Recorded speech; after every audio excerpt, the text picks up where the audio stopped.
আমাদের মেসের খালা একজন মানবতার ফেরিওয়ালা, যেখানে শুধু তরকারি রান্না করলেই হয়ে যায় সেই জায়গায় খালা আমাদের জন্য আবার মাছও দিছে। সত্যি কথা বলতে এত বড় মাছ আমি খাবো কিভাবে আল্লাহ ভালো জানেন। খাবারের একদম শুরুতে আমি এখানে পেঁপে ভাজি নিয়েছিলাম।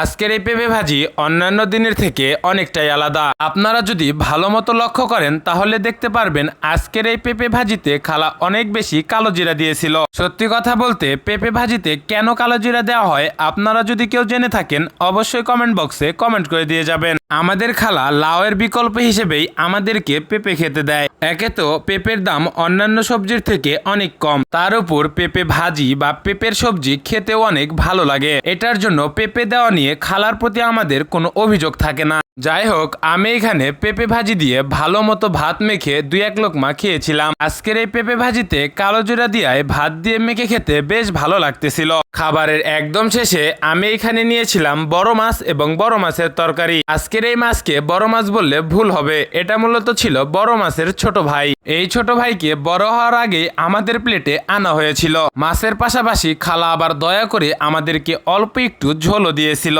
যাই হোক, কি আর করার, অল্প একটু ঝোল দিয়েই যতখানি ভাত মাখানো সম্ভব মাখিয়ে নিচ্ছিলাম এবং ঝোল দিয়েই 1 লোকমা খেয়েছিলাম। যত কথাই বলি না কেন আমাদের খালা যাতে মাতাল তালে ঠিক, তার কারণ খালা তরকারি অল্প দিলেও তরকারির স্বাদ হয়েছিল অসাধারণ। এক কথায় ঝোল দিয়েই আমি 1 প্লেট ভাত অনায়াসেই খেতে পারবো। যাই হোক, ঝোল দিয়ে 2-1 লোকমা খাওয়ার পর আমি এখানে মাছ ভেঙে খাওয়া শুরু করেছিলাম। যেহেতু খালা মাছ ভেজে তারপরে তরকারিতে দিয়েছিল, এটার জন্য মাছ দিয়ে ভাত মেখে খেতে বেশি ভালো লাগতেছিল। আর আমি পার্সোনালি ভাজা মাছের তরকারি খেতেই বেশি পছন্দ করি। আমার মতো আপনারা কারা আছেন যারা কিনা ভাজা মাছের তরকারি খেতে পছন্দ করেন অবশ্যই কমেন্ট বক্সে কমেন্ট করে দিয়ে যাবেন। আজকের এই তরকারিকে আমি নিঃসন্দেহে দেব 10 আউট অফ 10।